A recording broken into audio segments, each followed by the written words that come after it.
اللہ تبارک و تعالی ارشاد فرماتے ہیں کہ یہ جو 4 چیزیں ہیں جن کو بالخصوص طور پر 2 چیزیں، خمر اور میسر، جوا اور شراب، اللہ تبارک و تعالی اس کے فوراً آگے ایک آیت ارشاد فرمایا، انما یرید الشیطان ان یوقع بینکم العداوۃ والبغضاء فی الخمر والمیسر. یہ جو جوا اور شراب ہے، شیطان تو چاہتا ہے کہ تمہارے دلوں کے اندر عداوت پیدا کرے، تمہیں آپس میں لڑائے بھڑائے فساد برپا کرے. اس کے ذریعے سے فی الخمر والمیسر، شراب کے ذریعے سے اور جوئے کے ذریعے سے. جب آدمی شراب پیتا ہے، نشہ کرتا ہے، تو اس کی عقل مغلوب ہو جاتی ہے، ختم، ہوش و حواس ختم، تمیز نام کی چیز نہیں.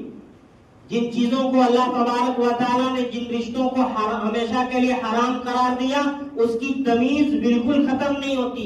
وہ بے حیا ہو جاتا، بے غیرت ہو جاتا، اس کی عقلیں ماری جاتی، تو وہ ایسی کارنامے انجام دیتا ہے کہ لڑائی جھگڑے کا وہ ذریعہ بنتا ہے، کیونکہ عقل مغلوب ہو جاتی ہے. جوا میں عقل مغلوب تو نہیں ہوتی ہے، لیکن جوے کی وجہ سے جو انسان جوے میں ہار جاتا ہے، اس کے دل کے اندر جیتنے والے کے خلاف دل کے اندر عداوت اور نفرت پیدا ہو جاتی ہے. اسی لیے دونوں کو کہا کہ یہ نجس ہے اور من عمل الشیطان، یہ شیطان کا کام ہے، اور شیطان ان دونوں چیزوں کے ذریعے سے تمہارے دلوں کے اندر آپسی عداوت کو، متبھید کو، نفرت کو پیدا کرتا ہے. اس لیے فاجتنبوہ، بچو اس سے، اور جب بچو گے تو کیا ہوگے؟ تفلحون، تم کامیاب ہوگے. کوئی جوا کھیل کے مالدار بن جائے عارضی طور پر، اللہ تبارک و تعالیٰ کے نزدیک وہ کامیاب نہیں ہوا. کامیاب کب ہوگا؟ فاجتنبوہ، جب ان چیزوں سے بچے گا تب کامیاب ہوگا.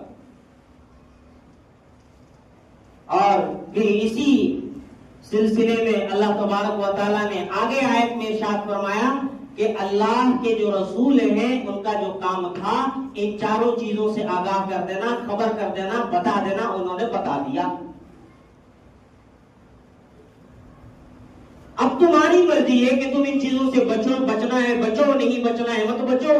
مرنے کے بعد میرے پاس آنا ہے، اس وقت ہم تمہیں دیکھ لیں گے.